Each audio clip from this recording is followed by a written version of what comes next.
Kuna breaking news hapa kuhusu genge la watu wasiojulikana lililotumwa na Samia Suluhu Hassan lililofanya jaribio la kumteka kaka yake Balozi Humphrey Polepole, kama ambavyo makala hii inaeleza kwa kifupi japo kwa kina. Kwa hiyo taarifa zilizopatikana zinaeleza kwamba genge la watu wasiojulikana lilifanya jaribio la kumteka kaka yake Balozi Humphrey Polepole ambaye anafahamika kwa jina la Agustino au kwa kifupi Tino. Taarifa zinaeleza kwamba jaribio hilo lilifanyika nchini Sweden. Hata hivyo halikufanikiwa.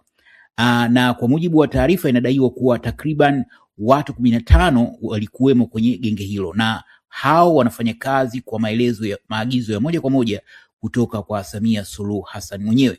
Ikumbukwe kwamba hii si mara ya kwanza kwa hili genge la watu wasiojulikana kujaribu kufanya utekaji huku nje ya nchi. Katika siku za hivi karibuni, tukio la hivi karibuni zaidi ni jaribio la utekaji lililofanyika jijini Nairobi, ambapo mmoja wa wanaharakati wa Kitanzania wenye makazi nchini Kenya, Mshabaha alinusurika kutekwa. Na kwa bahati nzuri zaidi watu watatu walioshiriki katika jaribio hilo la utekaji walitiwa nguvuni. Hata hivyo mtu mmoja alitoroka. Mwaka jana pia zilipatikana taarifa kuhusu wasiojulikana nchini Marekani, ambako nako walijaribu kufanya majaribio ya utekaji. Hata hivyo hawakuwa na mafanikio. Kwa hiyo hii ndio hali ilivyo huku nje ya nchi.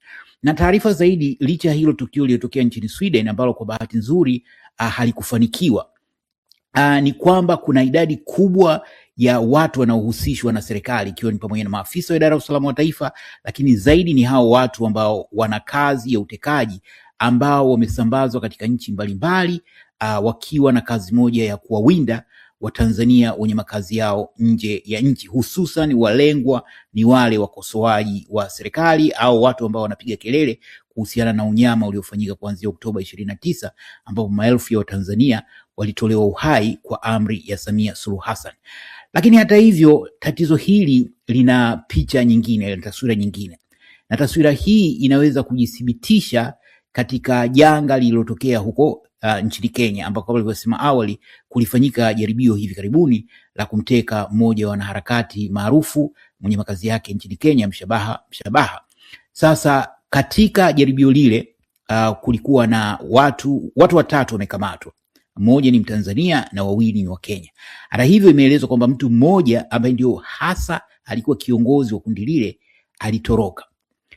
Bahati nzuri ni kwamba taarifa za mtu yule zimepatikana. Na sio tu kupatikana, bali undani kabisa anaishi wapi, namba yake ya simu, jina lake kamili, mwenza wake ni nani, na kila kitu kimefahamika. Na taarifa hizo zimewekwa hadharani. Lakini hapo ndipo changamoto kubwa inapojitokeza katika janga hili la wasiojulikana au janga la utekaji kwa ujumla, kwamba kwanza hawa watu wote wanaoshiriki katika vitendo hivyo wanaishi mtaani na wengi wao wanafahamika, kwa sababu watumishi wa jeshi la polisi wana ndugu. Hakuna mtumishi wa jeshi la polisi ambaye hana ndugu, labda wale maana kuna taarifa kwamba kuna watu ambao wanatumikia vyombo vya dola lakini hawana asili ya Tanzania. Kwa hiyo hawa ndio labda wanaweza kuwa hawana connection yote, lakini takriban kila askari wa jeshi la polisi, kila mtu anayetumikia hilo genge la wasiojulikana, kila mtumishi wa idara ya usalama wa taifa ana connection. Na tunawafahamu watumishi wa vyombo vya dola, wakishapata bia 1 2 3 huwa wanaropoka. Kwa hiyo kuna watu wengi ambao wanawafahamu watu wasiojulikana. Yaani watu wasiojulikana wanafahamika. Lakini pia watu wanaoshiriki katika vitendo vya utekaji wanafahamika. Kwa mfano, baadhi ya watu walioshiriki katika mauaji yale ya Oktoba 29, wale jamaa waliokuwa wamevaa jezi za Yanga, baadhi yao wanafahamika na watu walifanikiwa kuidentify wale watu. Sasa unaweza kujiuliza kwamba kama watu wanafahamika, kwa nini hawajachukuliwa hatua? Kwa sababu hatua tunazozungumzia hapa sio kwamba umkamate mtu umpeleke kituo cha polisi, kwa sababu huwezi kupeleka kesi ya nyani kwa ngedere. Ukiwapeleka kituo cha polisi sana utakamatwa wewe. Hawa watu kuna namna ambayo, lakini pengine hii ndio namna pekee ambayo inaweza kuwashughulikia watu hao, au namna pekee ya kumaliza tatizo hili, kwa sababu hakuna muujiza utakaokuja kumaliza janga la utekaji. Na ni muhimu sana kufahamu kwamba janga la utekaji halijaanza jana. Na katika hili sio kumtetea Samia Suluhu Hassan, lakini yeye tatizo hili amelirithi.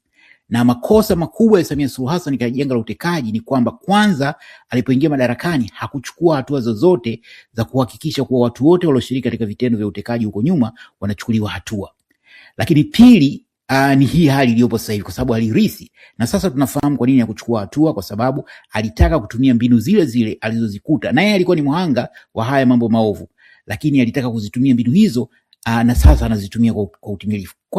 Kwa mahesabu ya chini tunaweza kusema kwamba janga la utekaji lina takriban miaka 10. Hasa kwenye mwaka 2016 ndipo matukio haya yalianza kupamba moto. Hata hivyo, huo sio mwanzo wa matukio ya utekaji, kwa sababu hata wakati wa utawala wa Jakaya Mrisho Kikwete pia kulikuwa na matukio ya utekaji, japo hayakuwa kwa kiasi kikubwa.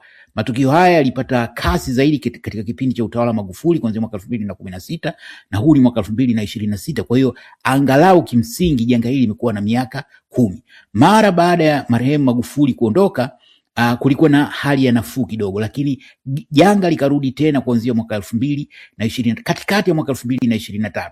Na ni muhimu kusema kwamba moja ya vitu ambavyo vinaweza kuhusishwa na janga hili la utekaji ni uteuzi wa mtu ambaye aliteuliwa kuwa mshauri wa rais, Haji Omar Her.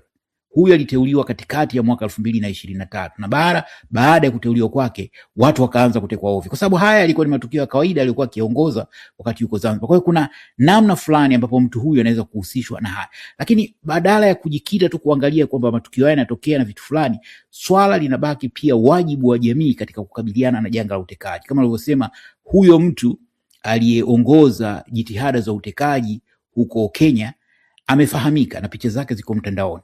Lakini mpaka leo ni zaidi ya wiki imepita, kwanza zile habari zimepotea, kwa sababu kuna kuwaga na jitihada kwamba tunahitaji taarifa za huyu mtu amehusika na jambo hili, zinafanyika jitihada, taarifa zinapatikana mapema na zinawekwa mtandaoni. Lakini baada ya siku 2-3 zile taarifa zinakuwa zinapotea. Na changamoto nyingine haziwezi kumalizwa kwa njia za kidiplomasia, na hili ni jepesi. Endapo mtekaji mmoja atafanyiwa chochote kile kinachostahili kufanywa dhidi yake, ujumbe utafika, kwa sababu kitu ambacho haya matatizo yanaendelea kuwepo kutokana na kile kinachoitwa kutochelea matokeo. Laiti Samia akifanya jambo likamsababishia madhara, hatolifanya tena kwa sababu atachelea matokeo. Laiti Abduli akifanya kitu fulani kikamsababishia madhara, hatokirudia tena kwa sababu atachelea matokeo. Laiti hawa watekaji wakifanya mambo ambayo yatawaletea matatizo, watachelea kufanya tena hivyo kwa sababu yatawaletea madhara. Juzi kuna video ilikuwa imesambaa kwa kwenye mtandao. Kulikuwa na genge la askari kama 4 wamekwenda kumchukua mtu katika genge la watu kama 50, na wale watu sana walichofanya ni kupiga picha, kurekodi lile tukio, which is good kwa sababu wamekuwa kama wanahabari kutufahamisha kilichojiri.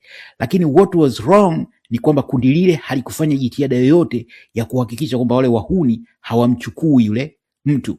Imagine wale askari 4 wangepewa kipigo, kwa sababu wanastahili kipigo. Kuna njia za kistaarabu za kumkamata mtu kama amefanya kosa. Kwanza kujiidentify, kutambulisha wao ni nani na mtu huyo amefanya kosa gani. Kwa hiyo laiti wale askari 4 wangepewa kipigo, ingepeleka ujumbe kwa wengine kwamba mnapokwenda kukamata mtu kihalali kwa kufuata sheria, basi mzingatie taratibu na kanuni, lakini sio mnakwenda na nguo za kiraia, ameficha nyuso zenu na vitu kama hivyo. Kwa hiyo hii ni muhimu kwa wananchi, ifike mahala wachukue hatua. Kuna clip ina trend huko kwenye mitandao ya kijamii kuhusu fedha nyingi zilizomwagwa kwa watu mbalimbali katika kusaliti maandamano ya Oktoba 29 na maandamano ya Disemba 9, maandamano ya Disemba 25 na Januari mosi. Which tells kwamba kuna fedha nyingi sana imemwagwa, na hili tunafahamu kwa la fedha nyingi kumwagwa mtaani. Wahusika wametambulika. Lakini kama ilivyo katika mazingira mengine, kujulikana kwa waliofanya vitu hivi hakupelekei chochote. Na hii inapelekea wale wanaohusika au watu wanaotaka kufanya vitu kama hivyo kutochelea matokeo, kwa sababu hata ukiwasaliti watu, hata kama ukisababisha watu fulani watekwe, ukisababisha watu wauawe, hauchelei matokeo kwa sababu hakuna litakalotokea. Kwa hiyo ni muhimu, na si kama kuhamasisha matumizi ya vurugu au namna fulani, kwamba umma uchukue hatua dhidi ya tatizo hili. Hakuna serikali haiwezi kuchukua hatua kwa sababu serikali yenyewe inahusika. Kutarajia pengine jumuiya za kimataifa kuchukua hatua dhidi ya watu hawa, kuna uwezekano huo, lakini haya ni mambo ambayo yanachukua muda.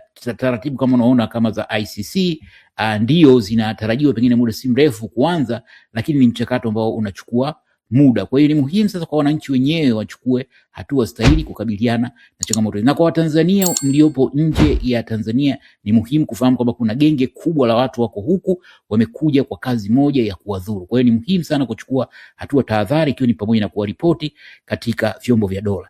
Je, una maoni gani kuhusiana na taarifa hii? Basi karibu tuwe maoni hapo chini kwenye comment. Asanteni na kwaherini.